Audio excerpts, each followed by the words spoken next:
Here at Blueshift, we are running the Pepe Worlds Campaign, where we're getting meme artists and creative artists out there to place our Blueshift cross-chain Pepes into creative locations around the world.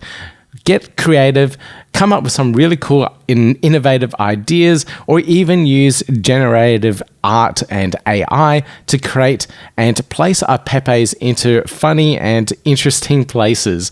Well, you can get to all the details on our Discord server. Links are down below. You can find out all the assets there and also get some inspiration from what our team have already put together. Now, in this little short interview I've brought on Patrick from NMKR, who is also contributing to the prize pool, to talk a little bit about how the platform works, how creative artists are using NMKR to mint and sell their art pieces, and then look into the evolution of NFTs and where the market's going so that artists can potentially move in that direction as well and take advantage of NFTs and selling their art online to a big, broader community. Let's get into it. How are artists and creatives using NMKR to mint their NFTs? How they're going through the process of, because I know a lot of collections out there use NMKR to do their big mints of thousands of NFTs, and it's a brilliant platform for that. But how are individual artists using NMKR to sell their art? Very good question. I think NMKR, you can really think about it as like a toolkit, and we try to offer as many possibilities for artists as possible. So you as an artist can come in and you can say, okay, I want to have exactly this and that, and you can just set the settings to these functions. And then you can have a very customized mint. And that's something that in many cases you don't really find on like launch pads or marketplaces and stuff like that. So for us, it's really about, okay, if you're an artist and you want to launch a very custom collection and you want to do it on your own website, then NMKR is the right place for you. And we've seen a lot of amazing artists, of course, do that, not only for larger collections, but also for like one-of-one NFTs or like smaller collections in general. That's really cool. And for any of these artists that are using NMKR or anything really, you got any tips in regards to helping them sell their art? Because I know you must have spoken to so many artists out there and creatives. You must have helped so many people already. Selling art is always difficult. It doesn't matter if it's an actual art piece or if it's an NFT representation of an art piece. I think in both cases, the key to it in today's society in the internet is basically to build a community around you as a person and as an artist.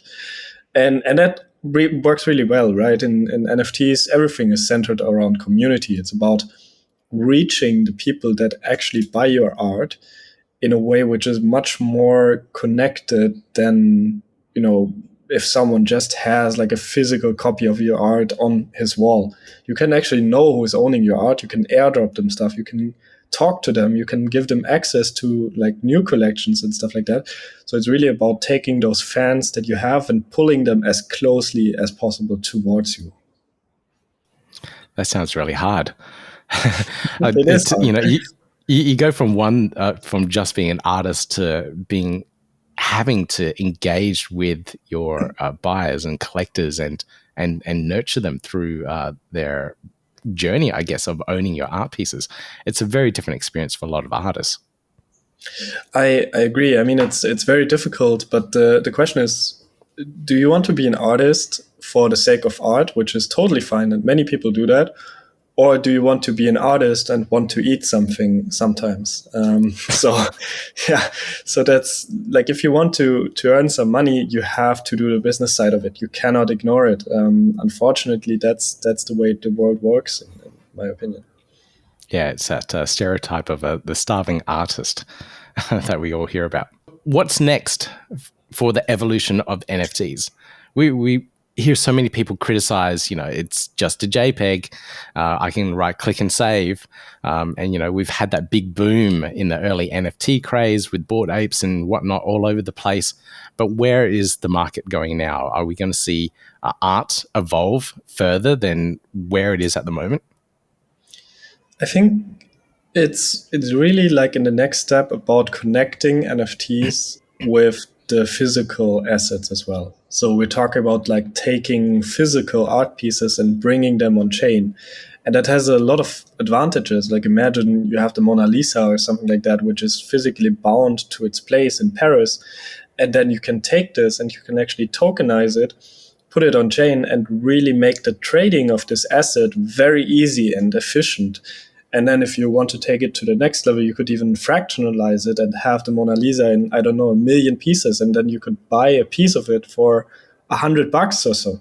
And that really opens up the whole art market to a whole new group of investors who previously didn't really have an entry point to that, because to be a part of this art market is really hard if you don't have millions on your bank account, right? So it's similar to what happened with stocks. 50 years ago, almost no one was able to buy stocks just like that. But today I can download eToro or like Robinhood or something like that and just put $50 into it. And I think the same thing is going to happen with the art market as well, with like every commodity, to be honest. Thank you so much for joining me on this, and we'll catch up again soon. Yeah, it was great to see you. Have a great rest of your day. Hopefully you found that interesting. And if you're an artist wanting to join the Blueshift Pepe World Campaign, please join us on a Discord server. All the links down below. You'll be able to win from the prize pool and also take advantage of what NMKR are doing for the NFT artists out there.